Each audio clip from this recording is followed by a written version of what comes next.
Good morning students.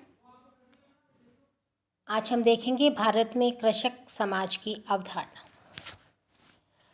Robert रैडफील्ड ने प्रथम मानवशास्त्री के रूप में टेपोजिलान में कृषक समाज की अवधारणा अपनी पुस्तक पिजन सोसाइटी एंड कल्चर में प्रस्तुत की। उस पर आंद्रे बिताई ने अपनी प्रतिक्रिया व्यक्त करते हुए कहा कि रैडफील्ड ने कृषक समाज को एक अवशिष्ट श्रेणी माना है, अर्थात कृषक समाज के अंतर्गत वे सभी समाज सम्मिलित हैं जो न तो जनजातीय हैं और न ही औद्योगिक। यह धारणा वास्तव में गलत है क्योंकि यह कृषक समाज के वास्तविक लक्षणों पर प्रकाश नहीं डालती। भारत में कृषक समाज को अवशिष्ट श्रेणी में नहीं रखा जा सकता। दूसरा तथ्य ये है कि भारत के गैर जनजातीय गांव इतने अधिक स्तरीकृत हैं कि रैडफील्ड की मान्यता के आधार पर उन्हें कृषक समाज नहीं माना जा सकता। आंद्रे बिताई का मानना है कि भारत में बहुत से जनजातीय गांवों की प्रकृति कृषक समुदाय के समान है।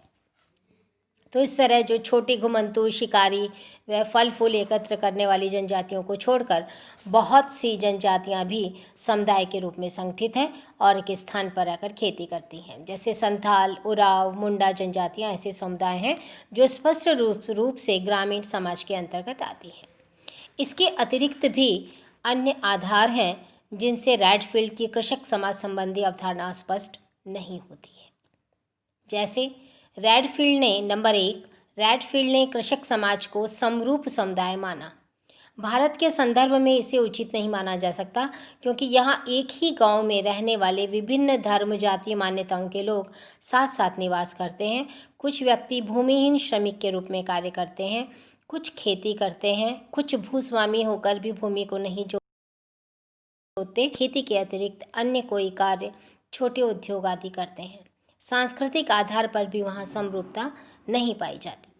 दूसरी बात, रैडफील्ड की मान्यता के अनुसार जो व्यक्ति कृषक नहीं होते वे कुलीन वर्ग में आते हैं और उनका निवास स्थान नगर या कस्बा होता है, किंतु भारत के संदर्भ में ये सही नहीं है। यहाँ कृषक और अकृषक एक ही गांव में साथ साथ रहते हैं। तीसरी बात, रैडफील्ड ने कृषक समाज को अविभेदीकृत एवं अस्तरीकृत माना। भारत के संदर्भ में यह धारणा अमान्य है। भारत में एक गांव के अंतर्गत काफ़ी विविधताएं और जटिलताएं देखी जा सकती हैं। इसी संदर्भ में आंद्रे बिताई के अध्ययन को देखा जा सकता है। आपने तमिलनाडु के तंजौर जिले के अग्रह गांव का अध्ययन किया जिसे आपने श्रीपुरम की संज्ञा दी और इसी के आधार पर रैडफील्ड की मान्यताओं को अनुपयुक्त सिद्ध किया गया। इस गांव में 349 परिवार रहते थे और उनमें से 92 परिवार ब्राह्मणों के हैं जो दूसरी जातियों से अलग एक क्षेत्र में निवास करते हैं। इन ब्राह्मण परिवारों को किसी भी प्रकार कृषक नहीं कहा जा सकता क्योंकि ये लोग गांव के कृषकों के रहन सहन, भाषा, व्यवसाय, वेशभूषा आदि में पूर्णतया भिन्न हैं। ये लोग तमिल की तुलना में संस्कृत भाषा को अधिक महत्व देते हैं और ये लोग अपनी कृषि भूमि दूसरों को जोतने के लिए देते हैं और स्वयं धार्मिक अनुष्ठान, अध्ययन, अध्यापन आदि कार्य को करते हैं और यही इनका परंपरागत व्यवसाय है। चूँकि गांव की परंपरागत मान्यताएं इन्हें इन्हीं कार्यों को करने की अनुमति देती हैं। तो ब्राह्मण के अतिरिक्त गांव में राजपूत जाति के लोग भी हैं। ये भी अपनी वंश परंपरा के अनुसार ही निम्न जाति के लोगों से अपनी भूमि पर कृषि कार्य करवाते हैं। इनमें राजा, महाराजा, जागीरदार, जमींदार, ठिकानेदार, गांव में राजपूतों के अतिरिक्त उच्च परिस्थिति वाले मुसलमान लोग भी हैं जो स्वयं खेतों पर काम करना पसंद नहीं करते हैं और इन्हीं समूह के सदस्यों से मिलकर गांव का कृषक वर्ग बना है। ये भूस्वामी कृषक न होकर किराए पर भूमि जोतने वाले काश्तकार होते हैं और ये लोग कृषि कार्य में भूमि श्रमिकों की सहायता लेते हैं।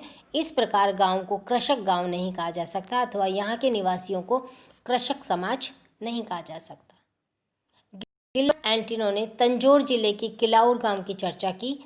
इस गांव में बहुत सारी जनजातियों के लोग रहते हैं और सभी लोग भूस्वामी काश्तकार नहीं हैं, किंतु अधिकांश जनसंख्या आर्थिक दृष्टि से भूस्वामी काश्तकारों से मिलकर बनी है। गांव में बटाईदार खेती का कार्य होता है और यहाँ भूमिहीन श्रमिक भी पाए जाते हैं, किंतु किराए पर भूमि जोतने के लिए देने वालों का कोई अलग वर्ग नहीं होता। ये गांव कृषकों का गांव कहलाता है। नंबर 4, रैडफील्ड ने कृषक समाज को मुख्य रूप से दो भागों में विभाजित किया, एक कृषक वर्ग और एक अभिजातीय कुलीन वर्ग।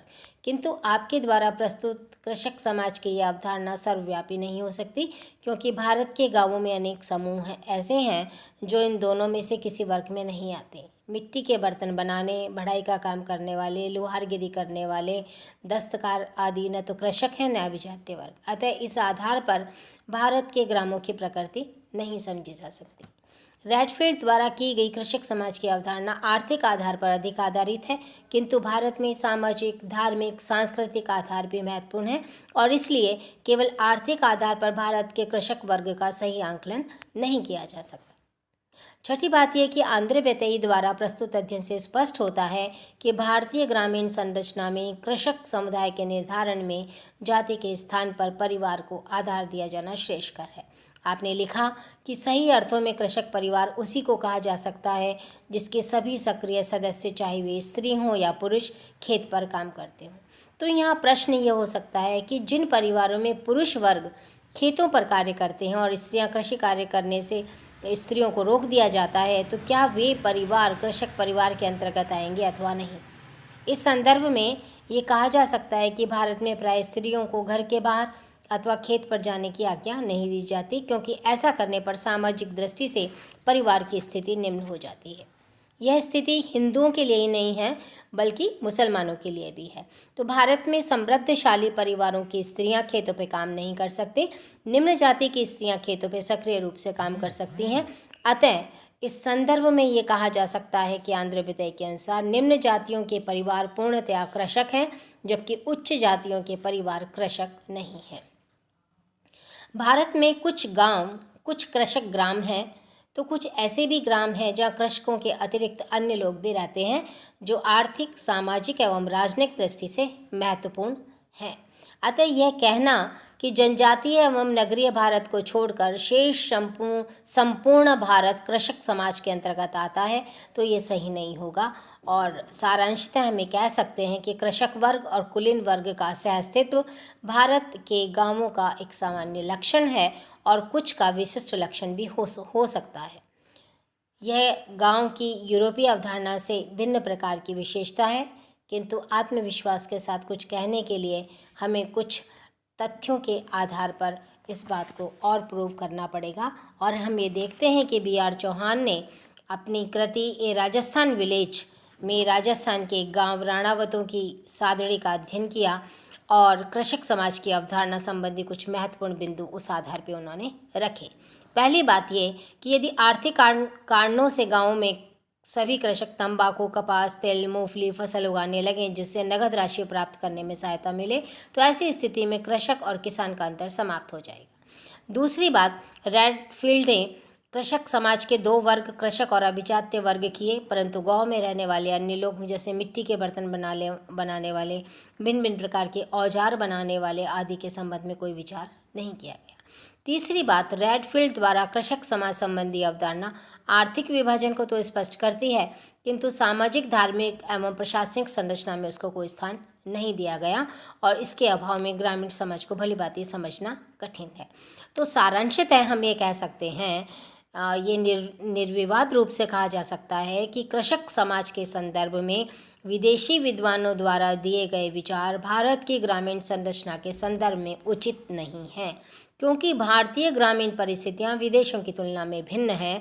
और आंद्रे बेतई का भी यही कहना है कि अस्पष्ट और अनिश्चित अवधारणा, जिसका समाजशास्त्रियों एवं सामाजिक नेतृत्व शास्त्रियों में काफ़ी प्रचलन हो चुका है, इस प्रकार के अन्वेषण में बाधक है। अतः इस संदर्भ में विदेशी और भारतीय विद्वानों के विचारों में एक समन्वयात्मक दृष्टिकोण रखते हुए भारतीय कृषक समाज की सभी विशेषताओं का आंकलन किया जाना उचित होगा और कृषक समाज का गहन अध्ययन कर लेने के अनंतर लघु समुदाय की अवधारणा को जानना ज़रूरी होगा।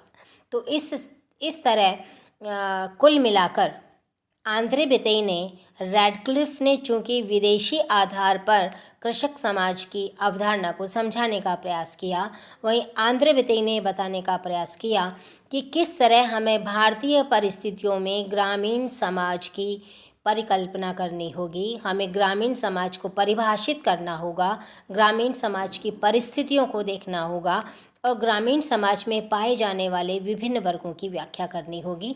तभी ये संभव हो पाएगा कि हम भारतीय संदर्भ में कृषक समाज की अवधारणा को समझ सकें। धन्यवाद।